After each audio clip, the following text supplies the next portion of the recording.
Picture this. It's Tuesday morning and we're in a meeting. There's nothing dramatic, a team of 8, a project everyone really cares about, and a process that they all signed off on 2 weeks ago. 6 clear steps. Everyone in the room nodded and everyone said yes. And here's our manager, let's call her Maya, looking at 2 pieces of work that have landed that morning. The first one followed the process exactly. Step 1, step 2, all the way down to step 6. Boxes ticked, sign-offs in place. It's the kind of work you could hand to an auditor and sleep soundly. The second one is also finished. It's good. Actually, it might even be better than the first work. But it did not go anywhere near steps 3 and 4. Whoever did it looked at the process, decided 2 of the steps weren't earning their keep on this particular job, and quietly skipped them. No drama, no note, just gone. And Maya feels that little flare of irritation because she's thinking, we agreed. We all sat in that room and we agreed. So why does half my team treat the process like scripture and the other half treat it like a friendly suggestion? Here's the thing. Maya's about to reach for the wrong explanation. She's about to decide this is a discipline problem, and that's going to cost her. Not today, but slowly, expensively, over months, because this is not a discipline problem at all.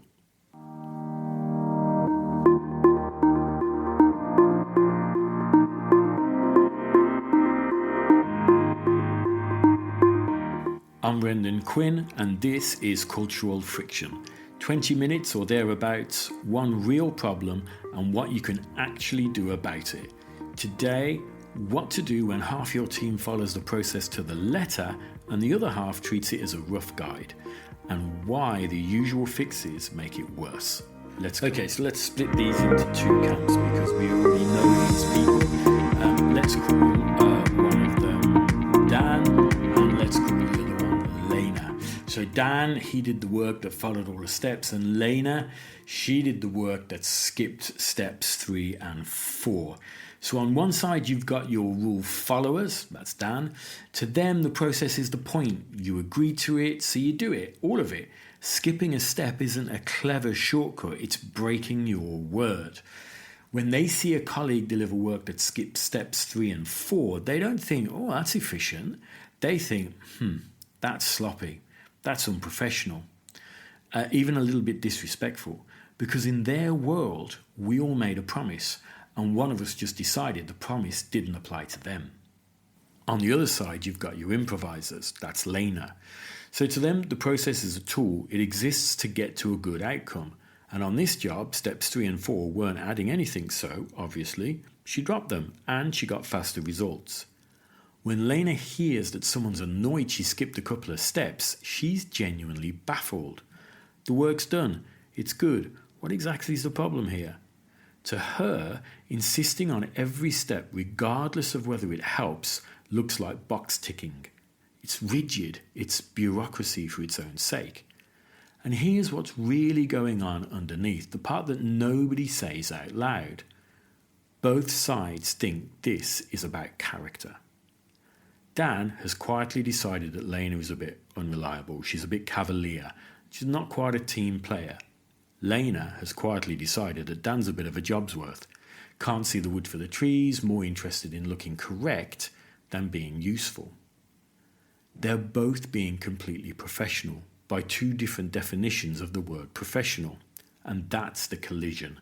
Not laziness meeting diligence. 2 whole, coherent, sensible ideas of what doing your job properly means crashing into each other over a 6-step process, and nobody can see the crash happening. They can only see the other person being annoyed. That's the friction. And if you're a manager, you're standing right in the middle of it, holding a document everyone signed, wondering why the document isn't working. So let's get underneath this. Why do 2 reasonable people read exact same process and come away with 2 completely different ideas of how binding it is? In my opinion, there's 2 things that are going on here, and this is the first. Some of us learned that a rule is a promise, and some of us learned that a rule is a tool. There's a piece of research that I keep coming back to on this from a social scientist called Michele Gelfand. She and her colleagues ran a study across 33 different groups, thousands of people, and what they were measuring was something deceptively simple. It was how strong are the norms here, and how much trouble are you in if you break them. Some environments are what she calls tight. So in a tight setting, the rules are clear, everyone knows them, and stepping outside the line gets noticed and you get corrected. There's a narrow band of the right way to do this, and you stay inside that band. Other environments are loose, and in a loose setting, the band is much wider. There's more room to improvise, more tolerance for doing it your own way, and a lot less consequence for colouring outside the lines. Now, and this is the whole ball game, these aren't opinions people hold. They're settings people are running, usually without any idea that they're running them. If you grew up and worked your whole career inside a tight environment, a rule feels like it's a promise, because that's what a rule has always been to you, everywhere that you've ever been. If you grew up and worked inside a loose one, a rule feels like a strong recommendation, because that's what a rule has always been for you. Neither person chose this, neither person can see it, it's the water that they're swimming in. And here's the second. Nobody ever told either of them which steps actually mattered. And I want to be clear and careful here, because it would be easy to hear tight and loose and start mentally sorting your team by nationality. Don't do that. That's not what this is about. You'll find tight-orientated and loose-orientated people who grew up 2 streets apart. You'll find them shaped by the industry that they trained in. Someone who came up in aviation or surgery or accounting carries a very different relationship with the procedure than someone who came up in early stage startups or advertising. You'll find it shaped by family, by school, by the first boss they ever had. It's an orientation, it's not a passport. Treat it as a passport and you'll be wrong about half of your team and insulting to the other half. So here's the sentence I really want you to take away from all of this. When you write, the team will follow this 6-step process, that one sentence gets read 2 completely different ways. To your tight-orientated people, you just wrote a commitment, a promise with their name on it. To your loose-orientated people, you just wrote a sensible default, the recommended route, unless there's a good reason to go around it. Same words, same meeting, 2 different contracts, and they walked out of the room each certain they knew what had been agreed, and they agreed to different things. Let me show you how this plays out, because once you see it, you'll see it everywhere. You know the classic manager complaint. They agreed in the meeting, and then they went off and did their own thing. Feels like betrayal, doesn't it? But look what actually happened. To the loose-orientated person, agreeing in the meeting meant, yes, that's the direction, that's the plan. To the tight-orientated manager, it means, yes, that's the commitment, that's what will happen. Agreement as direction versus agreement as binding. Nobody has lied here. They just shook hands on 2 different things. Or this one. Why does this person escalate every little thing instead of just using some common sense? Here's a tight-orientated team member who sees an exception the process doesn't cover. And in a tight world, what do you do with an exception? You flag it. You check it. You don't just freelance a solution. That would be the reckless thing to do. So they escalate it. And from a loose-orientated manager's chair, that looks like someone who can't tie their own shoelaces. But it isn't helplessness. It's correctness. They're doing exactly the right thing by the setting they're running. And my favourite, because every manager has said it at least once, usually into a cup of cold coffee, why do we even have deadlines if nobody respects them? To one half of the team, a deadline is a fixed point in the universe, load-bearing, immovable. To the other half, a deadline is a strong preference, a really good target that you'd of course hit unless something more important came up, in which case, obviously, you'd have the sense to reprioritize. Both of them think they're respecting the deadline. They just mean different things by respect. And then there's the quiet one, the expensive one, the one that doesn't show up in any meeting. Over time, Dan slowly, quietly stops trusting Lena to be reliable. Not in a big blow-up, just a gradual withdrawal of trust. He starts double-checking her work. He stops handing her the things that really matter. He roots around her. And Lena has no idea it's happening because from where she's sitting, she's been delivering good work to this whole team for this whole time. That erosion is a real cost, not the skipped steps. The slow, silent draining away of trust between two people who, if Maya gets this right, could have been each other's best complements. Dan keeping Lena safe and Lena keeping Dan moving. So what do we do in these situations? If it's not a discipline problem, which it isn't, you can't discipline your way out of it. So let me tell you what most managers reach for and why both instincts fail, and then let me give you 4 things that actually do work.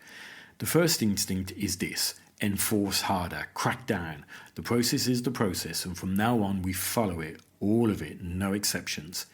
And here's the cruel joke: that only lands on half of the team that was already complying. Your rule followers not. They were doing it anyway. Your improvisers hear something quite different. They hear, this team now values ticking boxes over getting results. And a good improviser, hearing that, doesn't argue. They just quietly conclude you're not serious about outcomes and they start rooting around you. You didn't fix the split, you just taught half the team to stop telling you what they're doing.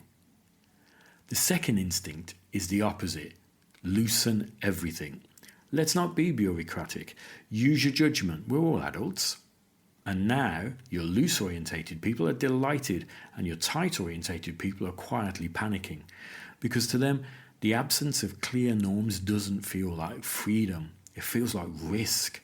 So they compensate, they overcheck, they overdocument, they slow right down because no one's told them where the guardrails are and they're not about to drive at speed in the dark. So you can't out-enforce it and you can't out-relax it. So what do? The only thing that actually works is make the invisible contract visible. Stop letting one sentence mean 2 things. Here's how. In 4 moves, and you can start all 4 of them this week. Move 1. And this is the big one. The highest leverage thing in this entire episode. Separate the load-bearing rules from the defaults. Go through your process and sort every step into one of 2 buckets. Bucket 1. This step is fixed. It's non-negotiable. And here's precisely why. It's a legal requirement. It's a safety gate. It's the thing that stops us getting sued or getting someone hurt. Bucket 2. This is the default path. It's how we'd normally do it. It's a good route, but you can deviate if you've got a reason. The magic here is that most processes never tell you which is which. They present all 6 steps with exactly the same weight as if skipping the compliance check and skipping the nice-to-have peer review were the same crime. But they're not. And when you don't label them, your tight-orientated people treat all 6 as sacred, including the 2 that really are optional. And your loose-orientated people treat all 6 as optional, including the 2 that will genuinely get you fined. Label them, and suddenly everyone's pointing at the same map. The improvisers know exactly which 2 steps they must never touch. The rule followers get explicit permission to relax on the ones that were always meant to flex. One sorting exercise with an enormous payoff. Move 2. Negotiate the norm, don't announce it. There's a useful distinction in the research here, this is the one from Kwok Lung and Michael Morris, between a group's deep values and its everyday practices. And the encouraging finding is that practices are far more changeable than values. You are not trying to rewire anyone's soul here. You're just trying to agree on how this team works. And a norm the team helps set binds very differently from a norm handed down on a laminated sheet. So don't walk in with the finished rulebook. Walk in with the draft and the question, which of these steps are actually load-bearing and which are just how we've always done it. Your team knows, they'll tell you. and because they built it, they'll hold it. Move 3. Make deviation a protocol, not a betrayal. Right now, when your improvisers skip a step, they do it silently, and your rule follower finds out afterwards and feels ambushed. So build a tiny piece of machinery. If you're going to deviate from the default path, you flag it. Before or as it happens. A line in the channel. Skipping step 4 on this one, and here's why. That's it. Now imagine Lena does that. She posts one line before she starts, and Dan reads it, and this is the important part, nothing in him objects, because the thing that bothered Dan was never the fact that Lena skipped a step. It was the surprise. Give him the heads up and he's fine. Better than fine, he may even reply, good call. And look what that one habit does at the level of the whole team. It turns your improvisers from a source of nasty surprises into an actual process improvement engine. Because now every deviation is visible. And if the same step keeps getting skipped for the same good reason, well, congratulations. You've just found a step in your process that you don't need. And at the same time, it gives your tight-oriented people the one thing they were actually missing. Not compliance, predictability. Dan can live with a skipped step. What he couldn't live with was not knowing. Move 4. Watch your own calibration. Because here's an uncomfortable truth. Your team's real norms don't drift towards what your document says. They drift towards what you actually enforce. If the laminated sheet says, we always do step 5, but everyone's watched you wave through work that skipped it 3 times, then the real rule, the one that the team is running on, is that step 5 is optional. You wrote one contract and you're enforcing a different one, and your team, being sensible, follows the one that you enforce. So before you go correcting anybody else's relationship with the rules, have a hard look at your own. You are the loudest norm setter in the room, whether you meant to be or not. And if 4 of these, again, feels like a lot for 1 week, just start with one move. Just the sorting. Fixed steps in one column, default steps in the other, and the reason written next to each fixed one. No rollout, no all hands, no slide deck with the word alignment in a nice font, none of that. You could do it before lunch, and the only person who has to change anything is you. Okay, so here we are at the one thing. If you take one thing from this episode, please take this. The next time you feel that flare of irritation, half my team follows the process and half of them treat it like a suggestion, don't ask who's being unprofessional here. Ask which of these steps is actually essential, and have I ever told anyone? The process in your head has a clear sense of which steps are sacred and which are just habit. But that sense needs to make it onto a page. If it's just still living in your head, then it's invisible and your team are just left to guess. And they've guessed according to their own settings. And those settings are tight or loose. Say it out loud. Sort those steps. And that single act of labeling does more than a year of, come on everyone, let's follow the process. If this is a live issue for your team right now, that's exactly the kind of thing I work through one-to-one with leaders, through advisory, through coaching and through workshops. You can find out more about the work that I do by visiting brendanthomasquinn.com, and you can also find me on LinkedIn.